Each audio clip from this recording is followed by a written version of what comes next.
Thank you అన్నగారు. ఇదే subject మీద మనకు ఈ తీర్మానాన్ని బలపరుస్తూ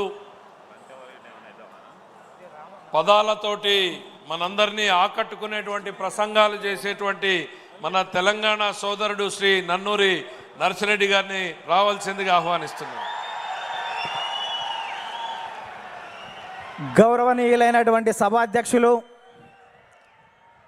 జాతీయ తెలుగుదేశం పార్టీ అధ్యక్షులు, భారత రాజకీయ ధృవతార మన ప్రియతమ నేత నారా చంద్రబాబు నాయుడు గారికి నిందలు, అపనిందలు, దాడులు, ఎదురుదాడుల మధ్య ఎదిగి యువగలమై నవగలమై జనబలంతో సాగుతున్న మన నేత, యువనేత నారా లోకేష్ గారికి, వేదికపై ఉన్నటువంటి అతిరథ మహారథులకు, సభా ప్రాంగణంలో ఉన్నటువంటి అతిథులకు, గ్రామాల నుంచి, గడపల నుంచి, తండాల నుంచి, తాలూకాల నుంచి, హైవేల నుంచి, బైపాసుల నుంచి, వివిధ రాష్ట్రాల నుంచి, వివిధ దేశాల నుంచి పసుపు జెండాలతో పయనమై వచ్చినటువంటి తెలుగుదేశం పార్టీ కుటుంబ సభ్యులకు, పత్రికా విలేకరులకు, మీడియా ప్రతినిధులకు, సోషల్ మీడియా సోదరులకు నమస్కారాలు. అందుకనే చెట్టు మీద కూర్చున్నటువంటి పక్షి కొమ్మ బలాన్ని నమ్ముకోదు, రెక్కల బలాన్ని నమ్ముకుంటుంది. తెలుగుదేశం పార్టీ కార్యకర్తల బలాన్ని, బలగాన్ని నమ్ముకుంటుంది. కాబట్టి కార్యకర్తలే ఈ పార్టీకి ఇంధనం. అందుకే మీకు నా తొలి వందనం అని ఈ సందర్భంగా గుర్తు చేస్తున్నాను. అద్భుతమైనటువంటి వాతావరణం ఇది. మొన్నటి వరకు ఒక రకంగా ఉండే, మా కాడ ముక్కోడు పోయిండు, మీ కాడ తిక్కోడు పోయిండు. ఇవాళ ముక్క ఆయనేమో లిఫ్ట్ ఇరిగేషన్, తిక్క ఆయనేమో ఆత్మలతో మాట్లాడేటువంటి పరిస్థితి ఏర్పడ్డది.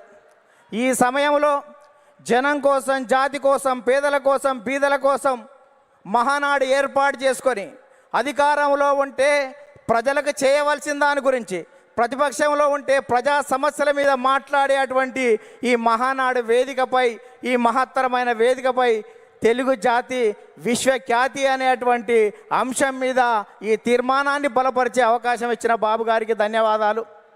సోదరులారా, స్వర్గీయ నందమూరి తారక రామారావు గారి మనందరి ఆరాధ్య దైవం, తెలుగువాడి ఆత్మగౌరవానికి ప్రతీక, నమ్మిన సిద్ధాంతాల కోసం మడమ తిప్పని యోధుడు, ఎందరికో రాజకీయ జన్మనిచ్చిన కారణ జన్ముడు, సినీ వినీలాకాశంలో రారాజుగా వెలుగుతున్నటువంటి సమయంలో రాష్ట్రంలో, కేంద్రంలో ఉన్నటువంటి పరిస్థితి చూసి ఢిల్లీ పురవీధుల్లో దిగజారుతున్న తెలుగువాడి ఆత్మగౌరవాన్ని పరిరక్షించాలని, తెలుగువాడి ఆత్మగౌరవం అంగట్లో అమ్మే సరుకు కాదని నిరూపించాలని, గాఢాంధకారంలో ఉన్న తెలుగు జాతికి వెలుగులు ప్రసాదించాలని, రాష్ట్రంలో ఉన్నటువంటి ఆర్థిక అసమానతలు, సాంఘిక దురాచారాలు, ఇవాళ నిరుద్యోగం, నిరక్షరాస్యత ఇటువంటివి పారదోలాలని, పేదల కోసం, బీదల కోసం, బడుగు జనం కోసం, పల్లె ప్రజల కోసం, అణగారిన జనాల అభివృద్ధి కోసం ఆదర్శవంతమైనటువంటి విధానాల ద్వారా తెలుగుదేశం పార్టీకి శ్రీకారం చుట్టాడు అని ఈ సందర్భంగా గుర్తు చేస్తున్నా. అందుకనే తెలుగుదేశం పార్టీ ఆవిర్భావం తర్వాత రాష్ట్ర రాజకీయాల్లో పెను సంచలనం చంపింది. 9 నెలల్లోనే ఇవాళ అధికారంలోకి వచ్చినటువంటి చరిత్ర మనది. భారతదేశ రాజకీయాల్లో సంచలనాలు సృష్టించినటువంటి చరిత్ర మనది. ఒక ప్రాంతీయ పార్టీగా ఉండి భారత పార్లమెంట్లో ప్రతిపక్ష స్థాయిలో కూడా ఉండగలమని నిరూపించినటువంటి చరిత్ర మనది. భారత ప్రధానమంత్రులు, రాష్ట్రపతుల ఎన్నికలో కూడా ప్రధానమైన భూమిక పోషించినటువంటి చరిత్ర తెలుగుదేశం పార్టీ. అందుకనే తెలుగుదేశం పార్టీ ఆవిర్భావం తర్వాత గ్రామాలకు మౌలిక సౌకర్యాలు అందాయి, ప్రజలకు సంక్షేమ ఫలాలు అందాయి, ప్రజలకు రాజకీయ చైతన్యం వచ్చింది, బలహీన వర్గాలకు రాజకీయ జీవితం వచ్చింది అని ఈ సందర్భంగా గుర్తు చేస్తున్నా.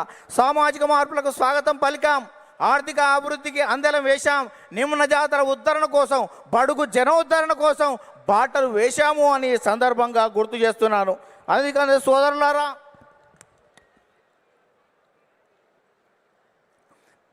బడుగు జనోద్ధరణ కోసం బాటలు వేశాం. అందుకనే గతంలో రాజకీయాలు భూస్వాములు, ఆసాములు, జమీందారులు, జాగీర్దారులు, దేశ్ముఖులు, దేశ్ పాండేల కబంధ హస్తాలలో ఉన్నటువంటి రాజకీయాన్ని గరీబోళ్ళ ముంద ఉంచినటువంటి చరిత్ర తెలుగుదేశం పార్టీది.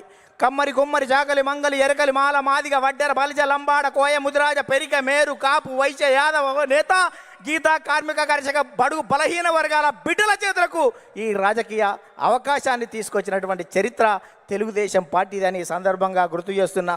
అందుకనే స్వర్గీయ నందమూరి తారక రామారావు గారు 2 రూపాయల కిలో బియ్యం పెట్టాడు.